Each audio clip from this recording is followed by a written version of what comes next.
को प्रतिभाते महातपस्वी की आशा मेरी सदा है करुणा की मनोमोल से ममता जगता कर रहती है हरि भरी अतः विदेही करता दिया शरण निरंतर करते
चेतन की भिन्नता जान लेने से कि मोह और ममता रूपी जल से तुमसे की गई संसार रूपी देह विनाश को प्राप्त होती है। संसार देह को यदि नष्ट करने की इच्छा हो, इच्छाओं के देह को यदि सुखाने की इच्छा हो, तो उसमें ममता जल का सिंचन नहीं करना चाहिए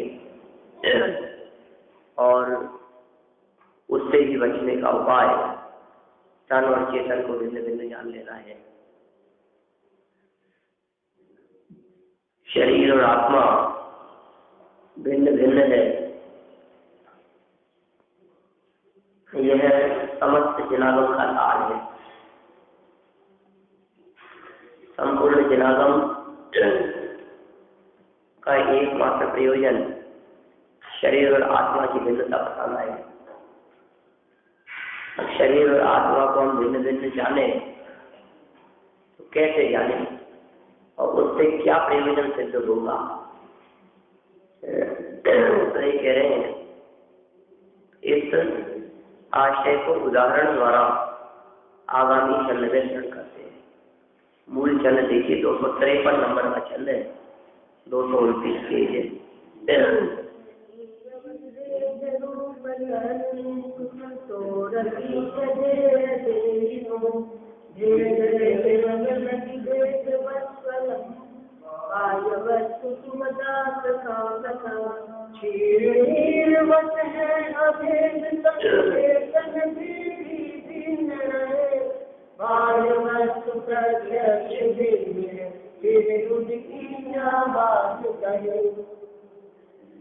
देखिए जो एक छंद दिया है उसके आगे एक नंबर पॉइंट दिया है।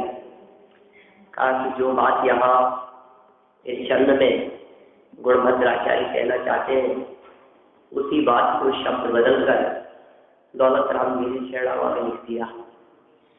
ऐसा लगता है कि दौलत राम जी की शेरडावा की पंक्तियां मानो गुणभद्राचार्य की पंक्तियों का ही एक प्रकार से कथांतर हो। नीचे अपन शेरडावा की पंक्तियां देख लेते हैं। क्या लिखा है शेरडावा की पंक्ति में? जल जो संग मिला दिल नहीं पेला तो प्रकट जो दे क्यों एक निज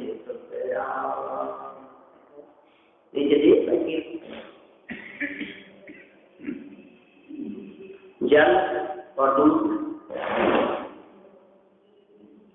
जो जिस तरह से जीव और तन शरीर और आत्मा पेज नंबर 229 पर 229 नीचे पंक्तियां जल और पैर जो जीव तन शरीर और आत्मा जीव मतलब जीव आत्मा तन मतलब शरीर मेला मिले हुए हैं, शरीर और आत्मा किस तरह से मिले हुए हैं, दूध और पानी की तरह। माने जिस तरह दूध और पानी में हम अंतर नहीं देख पाते, एक जैसा ही दिखता है, उसी तरह से शरीर और आत्मा में भी हमारे को कोई अंतर नहीं दिखता। एक में एक ही दिखते हैं, साथ साथ ही जन्म से लेकर के मरण तक एक आध दिन भी ऐसा बताओ कि आत्मा अलग रह गया और शरीर अलग। कभी हुआ क्या ऐसा कि आत्मा खुद अपने मंदिर भेज दिया हो और शरीर से घर का काम करते रहे? शरीर की क्या जरूरत मंदिर में? शरीर से घर के काम करते रहे, वो काम भी हो जाए। तो आत्मा को भेजने की क्या भैया, तेरा काम मंदिर में प्रवचन बनने के लिए तो मंदिर चलाए, ऐसा कभी नहीं हुआ ना। तो शरीर और आत्मा को हमने अलग अलग कभी नहीं देखा, दूध और पानी की तरह। फिर भी भिन्न भिन्न नहीं भेला, फिर भी भिन्न भिन्न है, एक में एक नहीं हो गए, मिले हैं बिले नहीं है। ये भेला भेलना मतलब बुरा मिल जाता है। हाँ, चूरमे में बुरा ऐसा। हाँ, तो शरीर और आत्मा एक में एक नहीं हो गए, मिलने हुए दिखाई देने पर भी, एक दूसरे में मिले हुए दिखाई देने पर भी ये दोनों एक में एक नहीं हो गए हैं। तो प्रकट जुदे, अगर जो चीजें एक में एक दिख रहे हैं वही एक में एक नहीं हुए, तो प्रकट जुदे धन दामा,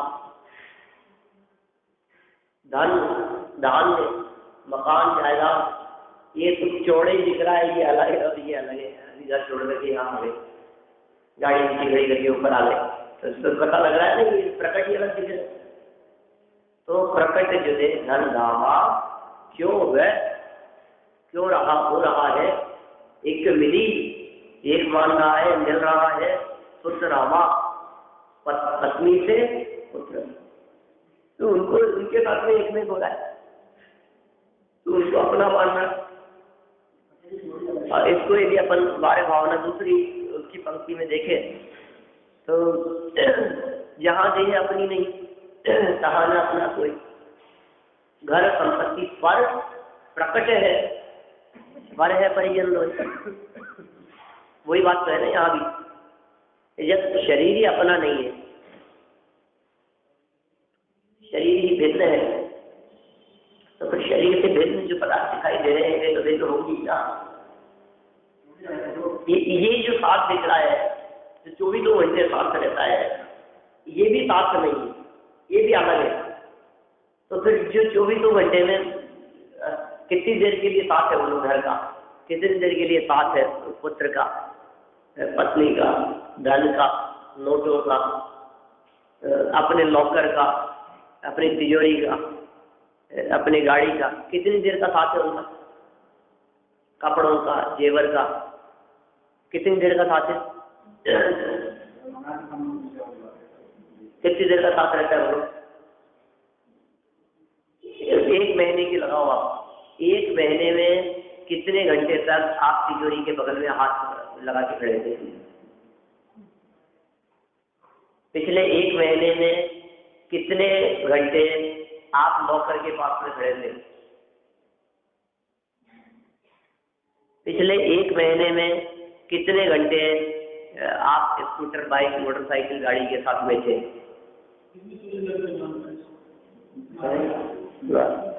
है ही नहीं। पिछले 1 महीने में कितने दिन और कितने घंटे आपने कोई जेवर पहने? किसको एक में कर रहा है? काफी बड़े अलग दिखाई दे रहे, छोटे अलग दिखाई दे रहे हैं, खुलती ही नहीं है। तो डर लगता है चैन टूटने का, क्या करें? तो ऐसे ही है, ये सब चीजें सब ऐसी पड़ी रहने की है। ये मोह करता रहता है उनके साथ में और सब छोड़ करके चले जाते हैं। 30,000 हो गया, 3 लाख हो गया, क्या होगा? ये इनके भाव बढ़ते रहे उससे होगा क्या?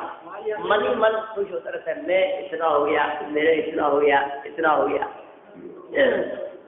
मन ही मन करोड़ों में और मन ही मन नुकसान होता है। मन में घाटा और मन में फायदा। मैं अपने को बेचना है, मैं कभी बेचेंगे, अपने पास में इतनी तो चांदी होगी अपने पास, इतना सोना ही होगा। आज देखो आप, आज हार की कीमत कितनी हो गई, आज इन चांदी के बर्तनों की कीमत कितनी हो गई। इतने से में बने थे, आज तो 4 गुना कीमत हो गई उसकी। जो अच्छा रहा था उसमें बना लिए थे, तो अब 4 गुने में बेचने है क्या आपको? नहीं, बेचने तो नहीं है।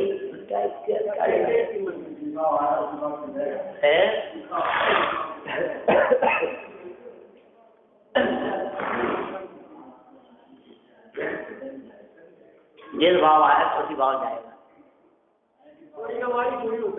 ऐसा ही। देखिए यहाँ इनकी मूल पंक्तियां पढ़ लेते हैं अपन। ये कहते हैं क्षीर नीरवत है अभेद, दूध पानी की तरह अभेद है, तन चेतन फिर भी भिन्न रहे। दूध पानी की तरह एक में होते हैं, लेकिन शरीर और आत्मा फिर भी भिन्न रहते हैं। बाह्य वस्तु प्रत्यक्ष भिन्न है, फिर उनकी क्या बात करें। बाहरी वस्तु, मोबाइल कितनी देर कान पे लगाते हो आप? 24 घंटे में से 30 दिन में से कितने घंटे निकलेंगे? कान लेना देना। चप्पल कितने देर पैरों में रहती है? हर चीज जो भी भोग्य सामग्री है वो तो बहुत लंबे काल तक नहीं रह सकती है। तो कहा जन्म से लेकर मरण तक साथ में रहने वाला सर्वाधिक साथ जिसका है, और शरीर का जितना साथ है ना, उस साथ की तुलना में बाह्य वस्तुओं का साथ नगण्य है। इसके जितना साथ कौन रहेगा? इसके जितना नहीं, लेकिन कोई इसके स्कोर की बराबरी भी नहीं कर सकता दूर दूर तक। इसके स्कोर की बराबरी कर सकता है कोई? कौन नहीं। हाँ, इनका और हमारा तो इतने कैसे होगा? जन्म जन्म का साथ है, तो 25 साल तक तो साथ नहीं थे जन्म जन्म के साथ वाले हैं। ये जन्म जन्म के साथ की बात जो कहते हैं 25 साल तक तो अलग था, और उसके बाद में कौन सा साथ है? तो बाजार सब्जी लेने चले जाता है, वो घर खाना बनाते रहते, कहाँ साथ है? कौन से साथ की बात कर रहे हैं? शरीर की पत्नी की बात कर रहे हैं। ये शरीर का जो साथ है, ये साथ बहुत लंबा है, लेकिन साथ होने पर भी ये किंचित भी आत्मामय और आत्मा शरीरमय नहीं हो गया। इतने लंबे काल तक यह तन चेतन के साथ में रहा, तो भी इसमें चेतनत्व के रंच मात्र भी लक्षण और गुण दिखाई नहीं दिए। लोग कहते हैं संगति का कितना फर्क पड़ता है, और हम कहते हैं कि लंबे काल तक, अरे कोटि पूर्व तक भी यदि ये देह आत्मा के साथ में रहे, तो भी देह में रंच मात्र भी ज्ञानादि गुण प्रकट नहीं हो जाती 1 कोटि पूर्व तक रहने पर भी। इतना अलिप्त भाव से और इस तरह से अछूता हो जाता है, और अछूता होकर के आत्मा निकल जाता है कि मानो छुआ ही नहीं था। जब आत्मा इस शरीर से निकलता है, 70 साल बाद में निकले, कि 80 साल की उम्र के बाद में निकले, 100 वर्ष के बाद में निकले, और कोटि पूर्व उम्र के बाद में यदि आत्मा निकलता है शरीर से, तब भी उस आत्मा में कहीं ब्लड का एक छींटा भी नहीं दिखाई देता। कि इतने लंबे काल साथ में रहने पर एक आध जॉट तो कहीं तो कुछ छुआ होगा, कि छुआ ही नहीं। अब जिसने कुछ छुआ ही नहीं, इतनी भिन्नता है। किसके साथ में भिन्नता बता रहे हो? शरीर के साथ में। तो फिर अब इनके साथ में भिन्नता है या नहीं? तो आप ही भिन्न करते हुए देखे जाते हो, ये मोबाइल बंद हो, इसको ये स्कूटर अच्छा नहीं है, दूसरा खरीद लिया, ये शर्ट पहनते पहनते बहुत अब उड़ गए, अब नहीं पहनेंगे, दे दो किसी को। आप ही उन चीजों को तो संशोधन करते देखे जाते, उनमें क्या अपनापन है। देखिए जिस तरह से दूध और पानी अविवेकियों के द्वारा एक रूप जाने जाते हैं, उसी प्रकार शरीर और आत्मा भी अज्ञानियों के द्वारा एक रूप जाने जाते हैं। और जिस प्रकार शरीर और आत्मा भिन्न भिन्न है, इस बात को ज्ञानी जानते हैं। यह बात दूध और पानी को भिन्न भिन्न जानने वाले हंस से स्पष्ट हो जाती है। जिस प्रकार अज्ञानी समझ लो आप शरीर और आत्मा को एक जानता है, उसी तरह से अज्ञानी दूध और पानी को भी एक रूप जानता है। जिस तरह से अज्ञानी दूध और पानी को अलग अलग नहीं कर पाता, लेकिन नीर क्षीर का विवेक रखने वाला अंश उसे पृथक कर लेता है, ठीक उसी प्रकार चेतन और तन दोनों के अंत में यद्यपि तन हो, लेकिन फिर भी एक अक्षर ऐसा है जो दोनों के अर्थ को बदल दिया। दोनों ने अत्यंत विपरीतता को प्रदर्शित कर दिया। जो तन के पहले एक शब्द और जोड़ दिया गया, एक अक्षर, उसने उस तन के अर्थ को विपरीत कर दिया। वो चेतन, तो तन और चेतन की भिन्नता को पहचानने वाले वे ज्ञानी है, यही समझदार है। और फिर अमित गति आचार्य कहते हैं उसमें सामायिक पाठ में कि इस प्रकार जानकर जो तन के प्रति अपनापन तोड़ देता है, फिर उसका अपनापन सुत्तीय मित्रोटे कहते हैं, है ना। मेरा शरीर से जिसने अपनापन तोड़ दिया, अब कैसे अपनापन हो सकता है? पत्नी पुत्रादि के प्रति भी उसका अपनापन नहीं ही हो सकता है। ठीक है,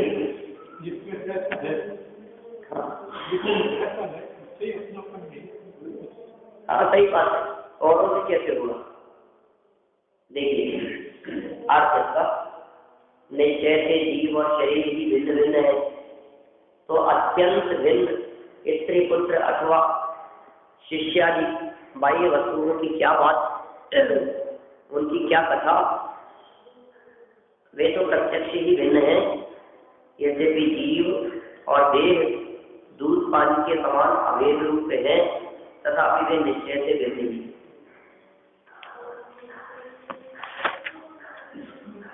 भावार्थ, सभी संसारी जीवन को तेजस और कार्मान शरीर को सदा से लगे रहते हैं, अनादि संबंधित क्या है, ठीक है ना। तेजस और कार्मान कहते हैं कि इनका संबंध अनादि काल से है, वे कभी अलग नहीं होते।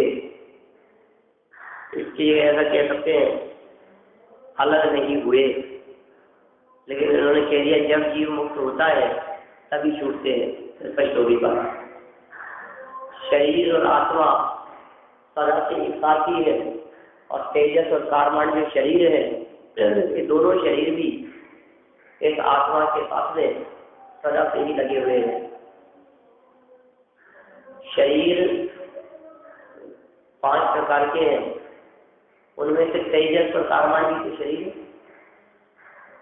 इस शरीर में तेज प्रदान करने का कार्य करने वाला एक तेजस शरीर है, और इस वर्तमान शरीर के भीतर आत्म प्रदेशों के साथ में एक क्षेत्रावला संबंध रखने वाला कर्म परमाणुओं का एक समूह, जिसने पूरे आत्मा को आवृत किया हुआ है, ढका हुआ है, वो भी तो शरीर है जिसको आत्मा ने ओढ़ रखा है, पहन रखा है, जिसमें आत्मा छिपा हुआ है, वो कार्बन शरीर। उन दोनों शरीरों का संबंध अनादिकाल से है, कभी नहीं छूटा। ये शरीर छूट जाता है लेकिन वो नहीं छूटता। ये शरीर अलग होता है, वो अलग नहीं हुए आज तक। तो कब छूटेगा कि वे एक बार छूट जाएंगे तो दोबारा नहीं मिलेंगे। एक बार ये छूट गएगा वो शरीर, तो वो ऐसे शरीर है। क्या नाम है शरीर का? हलाल संबंधित। देखिए आप, आहारक शरीर कभी किसी मुनि को होता है, आहार रिद्धिधारी मुनिराज होते, रिद्धिधारी मुनिराज होते हैं, उनको होता है। इससे इन्होंने कह दिया कभी किसी मुनि को होता है। मनुष्य और त्रियंचों को औदारिक तथा देवों और नारकियों को वैक्रिय शरीर का संबंध होता है, छूटता है।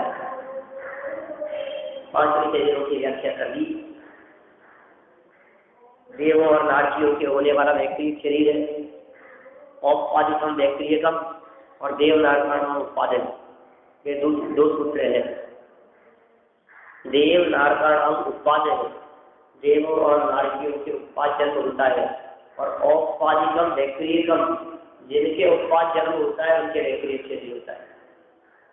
अर्थात देवों और नारकियों के वैक्रिय शरीर होता है। कैसा होता है वैक्रिय शरीर? हड्डियां नहीं होती उसमें, खून मांस नहीं होता, निगोद नहीं होता, उस शरीर में मांस नहीं होता। कैसा होता होगा? बस स्थिर रहता है, कायम रहता है, सड़ता गलता नहीं है, रागा नहीं होता, बीमारियां नहीं होती, रोगादिक नहीं होते, और शरीर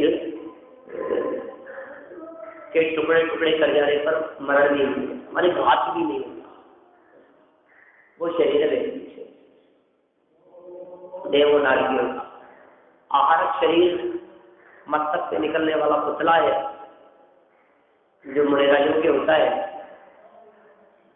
शंका के समाधान या चित्त वंदना के लिए दो प्रयोजन करेंगे। मस्तक से निकलता है, वो भी शरीर है, ऋषि के प्रभाव से होता है, ये हो गया अलग। और फिर और कहिए इसके अलावा तेजस और कार्बन, तो इस तरह से ये पांच है। इन पांच में से दो का संबंध अनादि से और बाकी का संबंध छूटता है, होता है। हमारे शरीर को औदारिक कैसे? मनुष्य और त्रियंचों का शरीर औदारिक कहलाता है। इसमें पूर्ण हड्डी देखे जाते हैं, सड़ता गलता है, विकृतियां हो जाती है, बीमारियां हो जाती है, अनेक प्रकार की पीड़ित दशाएं इसकी देखी जाती है। ये सब औदारिक शरीर के काम है। छोटे दर्द हो गए, एक्सीडेंट हो गया, कभी छिल गया, कभी थोड़ा पहुंची हो गए, और इसी प्रकार की अनेक बातें अपने शरीर में देखी जाती है। देखिए आप, तो ये कह रहे हैं 5 प्रकार के शरीर है। ये शरीर जो देवों, नारकियों, मनुष्यों और त्रियंचों का शरीर है, ये शरीर तो छूटता हुआ देखा जाता है। तो जो शरीर छूटता भी है और प्राप्त भी होता है, वो तो पृथक ही है ना आत्मा से। आत्मा और शरीर की भिन्नता, ये बात तो हमारे को उससे स्पष्ट ज्ञान में आ रही है ना। जीव और शरीर दूध पानी की तरह मिल रहे हैं। जब वे ही भिन्न है तो स्त्री, पुत्र और शिष्यादि की क्या बात? वे तो प्रत्यक्ष ही भिन्न है। ऐसा जानकर सबसे राग छोड़ो। ये प्रयोजन है। ये मैंने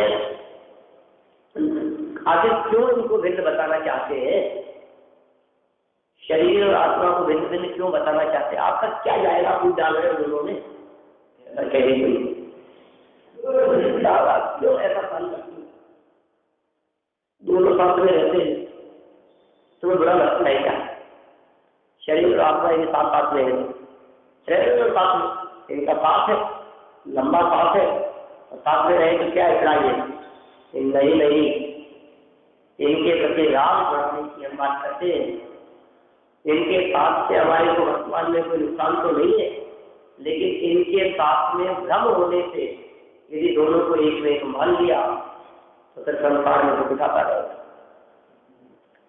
साथ में रहते हुए केवल ज्ञान हो सकता है, लेकिन साथ में रहते हुए उसको एक में एक मानने से तो केवल ज्ञान तो दूर, सम्यक ज्ञान भी नहीं होगा। समझ आई बात? शरीर और आत्मा साथ साथ में रहे तो भगवान बन जाए, अनंत भगवान हो जाए, परमात्मा बन जाए, केवल ज्ञान की प्राप्ति हो जाए। शरीर आत्मा साथ साथ रहे तो कोई दिक्कत नहीं, लेकिन शरीर और आत्मा को एक ही मान ले वे तो केवल ज्ञान होगा। केवल ज्ञान बनी भूमिका नहीं होती, दृष्टि श्रावक दर्शन सम्यक दर्शन नहीं होता, अज्ञानी बना रहेगा।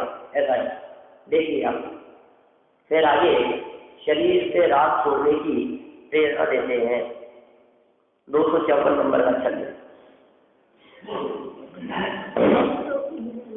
शरीर के संयोग से आत्मा की क्या दशा होती है, यह बात आगामी छंद में कह रहे हैं कि इससे दशा देखने चले क्या होगी शरीर के संयोग से। तो मेरा कह रहा है ना, एक बार यदि इसके संयोग से होने वाली अपनी अवस्था का विचार कर लेंगे तो पता लग जाएगा तेरे को कि कितना अपना मन करने योग्य है, कितना राग करने योग्य है। हाँ देखिए, संयोगा जलम वानर संगमान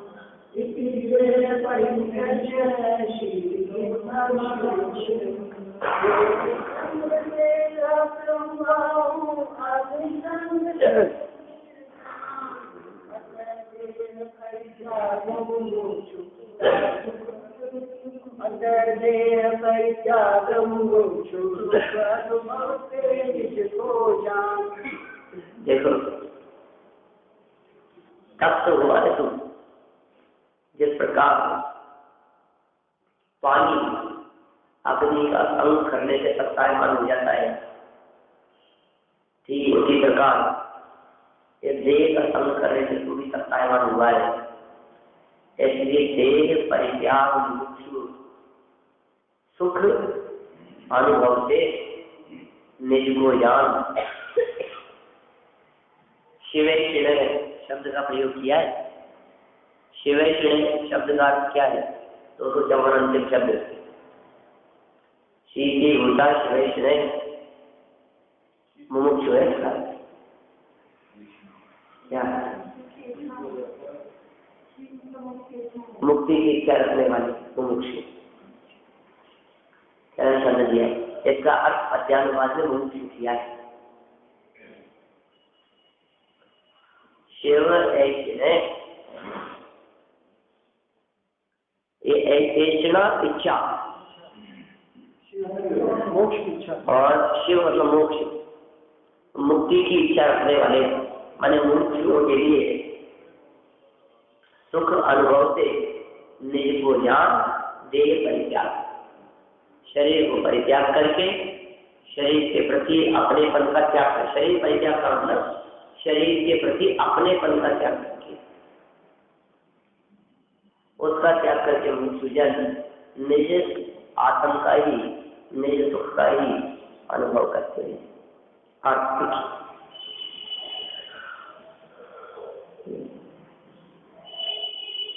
कल्याण के इच्छुक महामुनि देह से राग छोड़कर आनंद रूप के प्रकार होते हैं। क्या कहा? कल्याण के इच्छुक महामुनि, जो महामुनि आज कल्याण प्राप्त करने के इच्छुक है,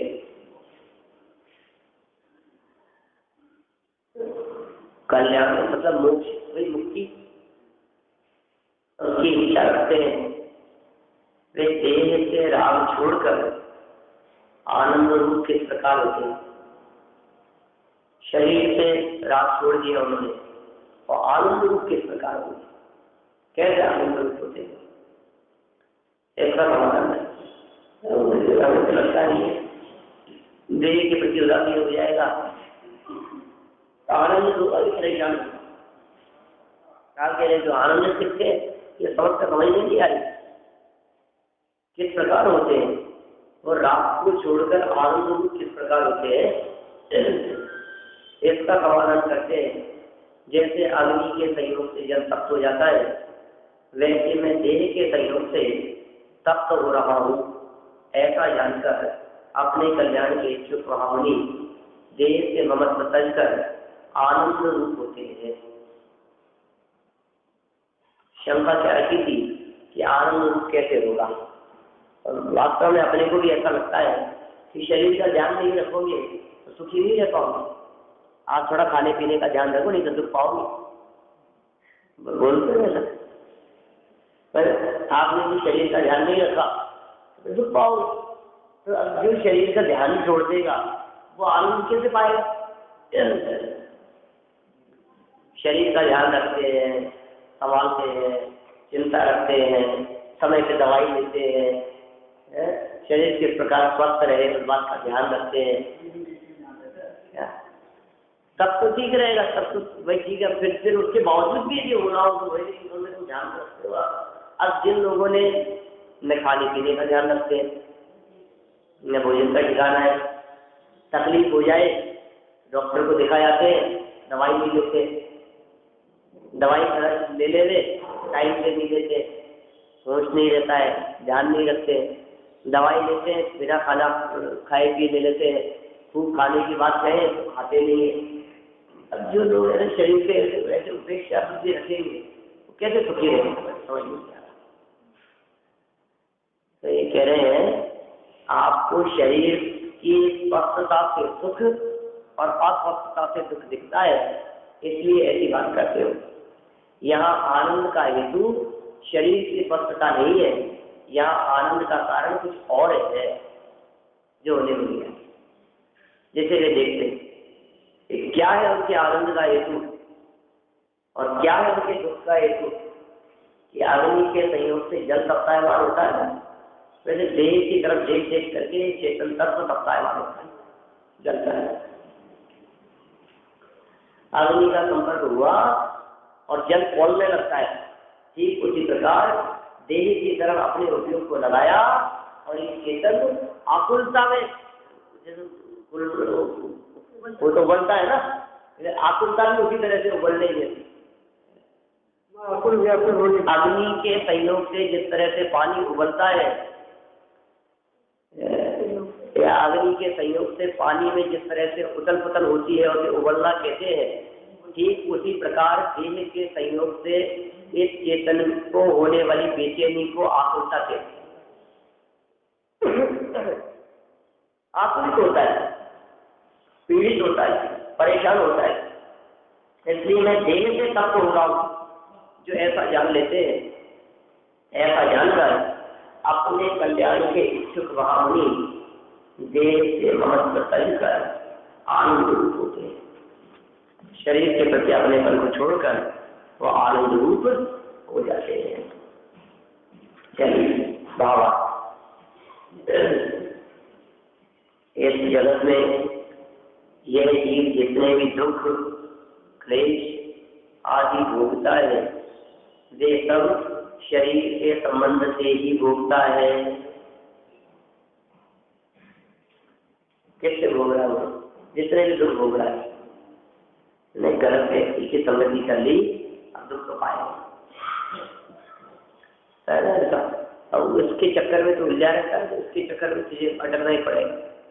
ऐसे एकत्व निश्चय का समय का मंत्र सुंदर लोग, उसमें जो आराम है अकेलेपन में, वो साथ में नहीं।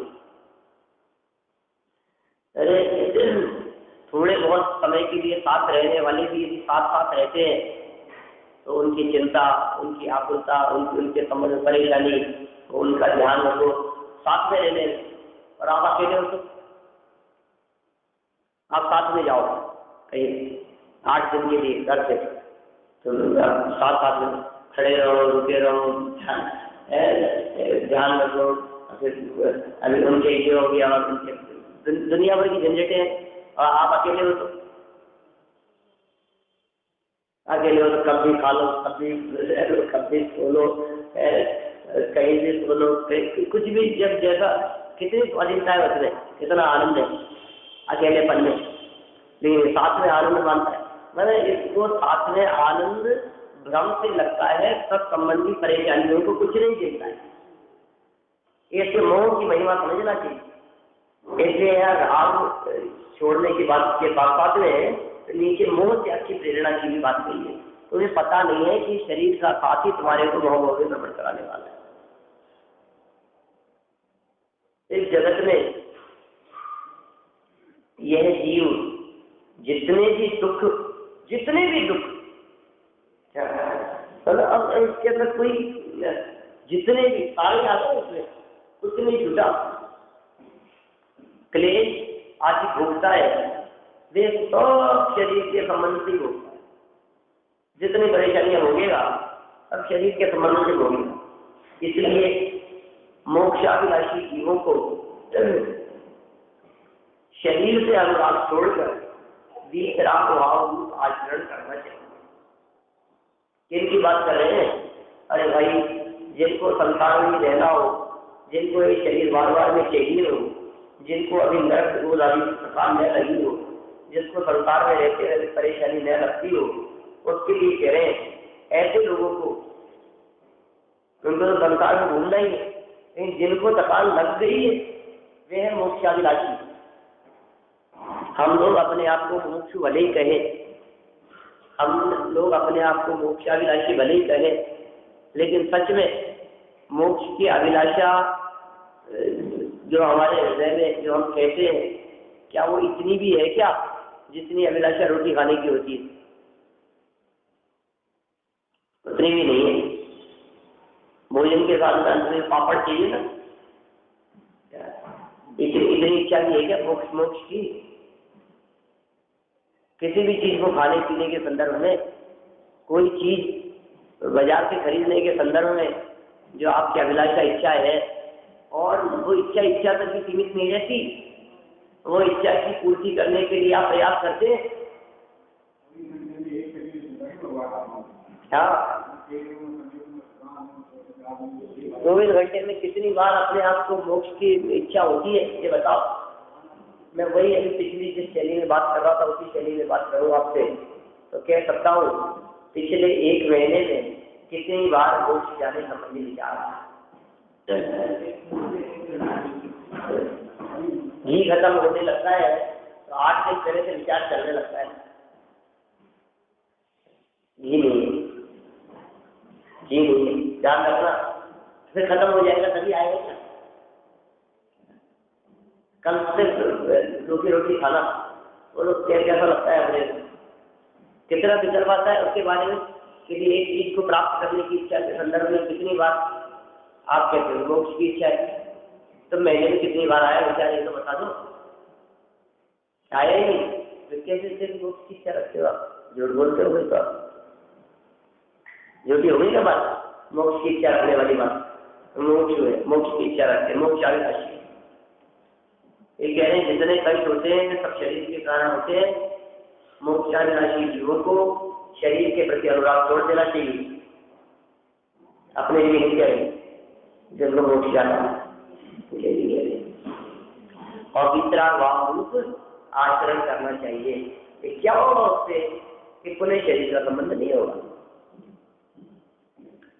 फिर वितराग भाव रूप से रंगों से शरीर के संबंध से जो कष्ट हो रहा है वो कष्ट मिट जाएगा क्या?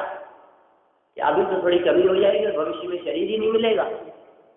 इसलिए कई आचार्यों ने इस प्रकार के भी कथन किए हैं कि यह शरीर तो दुखों को भोगने का माध्यम है, यह शरीर तो कर्म फल को भोगने का माध्यम है। इसलिए आप शरीर से भी मुक्त हो गए तो आपको कर्म फल भोगने का कोई आपका मार्ग भी नहीं रहेगा और आप कर्म फल को भी नहीं भोगेंगे, मुक्ति की प्राप्ति हो जाएगी। इस तरह से यहाँ राग छोड़ने की प्रेरणा इन्होंने दी है। अब मोह के त्याग की प्रेरणा और आगे देते हैं कल।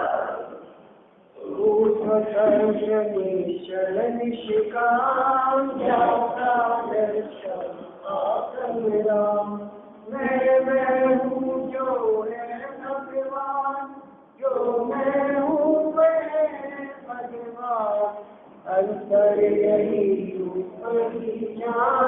तेरी आगे स्वरूप तीर्थ समान सुख ज्ञान विज्ञान हिंदु आश बस खोया ज्ञान बना भिखारी बस अज्ञान सुख दुख दाता कोई ज्ञान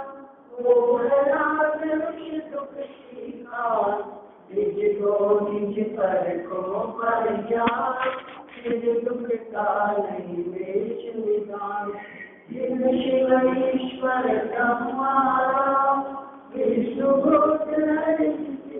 नाम राग राग परिशुद्धाम आप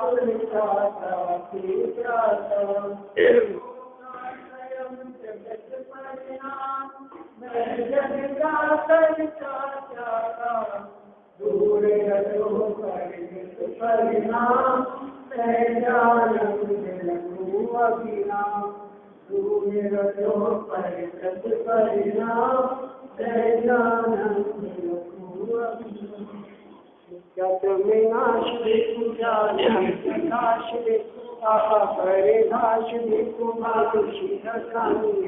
समुद्र में जान देखो अंदर विमान में छान देखो प्रमाण में अनुभव तार देखो भव्य रूपवाणी है जहाँ तहाँ काल देखो पार के काल में सुख विकार देखो ऐसे चिन्ह मानी है समुद्र परमान अनालाल माता मुझान जो तेरा शरणा तेरी ध्यान से तुझे होगा तो वाणी मंत्र